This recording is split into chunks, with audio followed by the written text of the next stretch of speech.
Hi yo-yo viewers, subscribe చేసేటప్పుడు అక్కడ ఉండే గంట సింబల్ ను ప్రెస్ చేయడం మర్చిపోవద్దు. అప్పుడే మీకు ఎనీ టైం అప్డేట్స్ నోటిఫికేషన్స్ వచ్చేస్తాయి. గుర్తుందిగా గంట సింబల్, అదేనండి బెల్.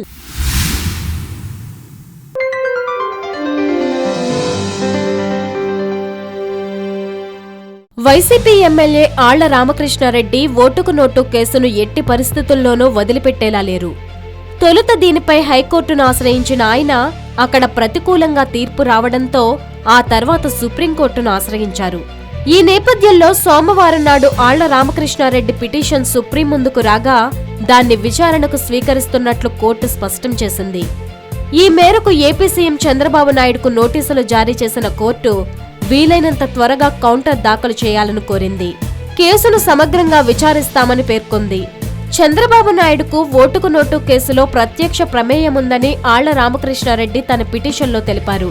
తెలంగాణ శాసన మండలి ఎన్నికల సందర్భంగా ఓటుకు నోటు కేసు వెలుగు చూసిన సంగతి తెలిసిందే. టీఆర్ఎస్ ఎమ్మెల్యేలను కొందరిని డబ్బుతో కొనేందుకు టీడీపీ ప్రయత్నించింది. నామినేటెడ్ ఎమ్మెల్యే స్టీఫెన్సన్ ను ఆయన ఇంట్లో ప్రలోభ పెడుతూ టీడీపీ ఎమ్మెల్యే రేవంత్ రెడ్డి కెమెరాలకు అడ్డంగా దొరికిపోయారు. అంతేకాక టీడీపీ అధ్యక్షుడు ఏపీ ముఖ్యమంత్రి చంద్రబాబు నాయుడు స్టీఫెన్సన్ తో నేరుగా మాట్లాడినట్టు ఆధారాలు బయటపడ్డాయి. మన వాళ్లు బ్రీఫ్డ్ మీ అంటూ స్టీఫెన్సన్ తో చంద్రబాబు చెప్పినట్లు ఫోన్ రికార్డుల్లో వెలుగు చూసింది. ఫోరెన్సిక్ ల్యాబ్ పరీక్షల్లో బ్రీఫ్డ్ మీ అన్న గొంతు చంద్రబాబుదేనని తేలింది. ఫోరెన్సిక్ నివేదిక ఆధారంగా ఏసీబీ కోర్టులో మంగళగిరి ఎమ్మెల్యే ఆర్కే పిటిషన్ దాఖలు చేశారు.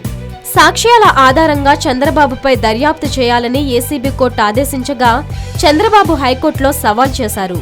ఓటు వేసేందుకు లంచం తీసుకుంటే అవినీతి కిందకు రాదని చంద్రబాబు తరపు న్యాయవాది వాదించారు.